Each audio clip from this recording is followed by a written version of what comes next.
A blind piano tuner is working at a client's house. Suddenly, he sees something horrifying. There's a dead body in the living room. His fingers start shaking like crazy and the music goes all over the place. But he can't let the woman know he's faking blindness. Akash says he needs to use the bathroom. Walking through the living room to sell the blind act better, Akash deliberately steps in the blood on the floor. He just wanted to calm down in the bathroom, but the bathroom's even more terrifying. Akash is so scared he can barely breathe, afraid the killer will notice something's off and take him out. Luckily, he's had tons of practice playing blind. He doesn't raise any suspicions. When he walks back through the living room, he sees the dead guy as the woman's rich husband. He's freaking out inside, but he has to keep his cool and keep working. The rich guy's wife and her lover start dealing with the body. Soon, they stuff the rich guy into a suitcase. Then Simi plays a recording of the rich guy's voice, pretending she's having a conversation with her husband. Then she makes it look like her husband had some emergency and had to leave. Her lover puts on the rich guy's clothes and drags the suitcase out. After leaving the rich guy's house, Akash is torn about whether to go to the cops. But who's gonna believe a blind guy saw a murder? But the rich guy always treated him well, always tipped him fat. Akash can't just do nothing. When he gets to the police station, Akash tells the cop he wants to report a murder, but the second he says that, he sees the rich guy's wife's lover, and the dude's actually the police chief.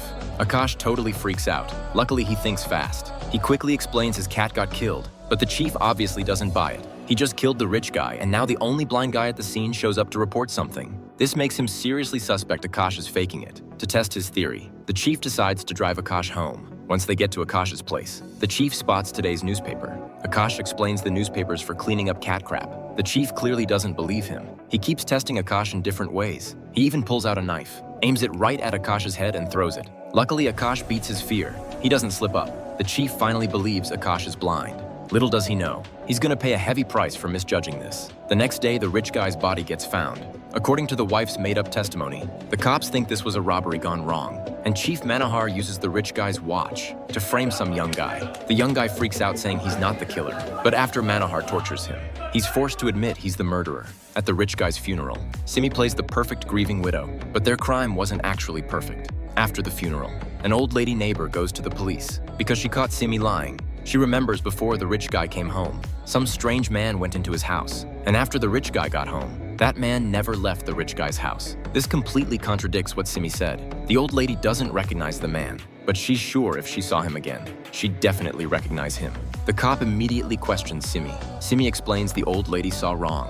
After going home, Simi visits the old lady, planning to feel out whether she saw anything. And Akash gets invited by the rich guy's daughter. He comes back here to be her tutor. The second the elevator doors open, he sees Simi push the old lady off the building. The brutal scene scares him so bad his legs go weak and he almost falls. And Simi notices his weird reaction. Akash has to force himself to stay calm and walk out of the elevator. He comes to the rich guy's door and knocks, but Simi already tricked the daughter into leaving. So naturally, no one opens the door. Just when he doesn't know what to do, the old lady's body finally gets discovered. Based on the glasses left on the old lady's balcony, the cops rule that the old lady fell by accident. Akash is terrified. He has no idea. The old lady got killed because she provided new evidence. He immediately calls his girlfriend, says there's something really important he needs to tell her. But right then, someone knocks on the door. It's the rich guy's wife, Simi. She came to invite Akash to the rich guy's memorial service, to play piano at the memorial. To show her gratitude, Simi even offers Akash some cake, to avoid suspicion. Akash is forced to eat it. Akash makes coffee for Simi, but then he sees Simi wearing a skull mask. Obviously, Simi's testing his reaction.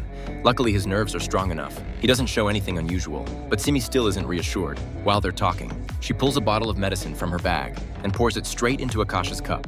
Akash is terrified, but he can't let Simi notice anything weird. He thinks fast, uses getting some cookies as an excuse, and when he stands up, he deliberately knocks over the cup. But this actually confirms Simi's suspicions. After realizing he's been exposed, Akash quickly promises Simi he won't tell anyone their secret. Plus, everyone knows he's blind. But Simi just laughs happily, like she's not worried at all. Akash suddenly feels dizzy. Turns out the cake he ate earlier was drugged. Akash tries to run, but it's already too late. Akash's girlfriend arrives downstairs. A little boy stops her. He says he's got Akash's secret. He figured out a long time ago Akash isn't really blind, so he secretly recorded tons of evidence on his phone, planning to make money off this secret. But she totally ignores the boy and rushes off. Mia thinks something happened to Akash. What she doesn't expect is that Simi opens the door. Mia's shocked. She rushes to the bedroom, finds Akash lying on the bed, Simi quickly apologizes, saying it was consensual, asking Mia not to blame Akash. Mia laughs in disbelief. Now she finally believes Akash is a fraud pretending to be blind. She thinks Simi got fooled by Akash too. Simi acts all surprised when she hears this. Then Mia storms out pissed. The boy chases after her asking for money. When Akash wakes up, he's horrified to find everything's pitch black. He immediately breaks out in a cold sweat. He rushes to the bathroom. After washing his eyes over and over, he's horrified to discover he's actually blind now.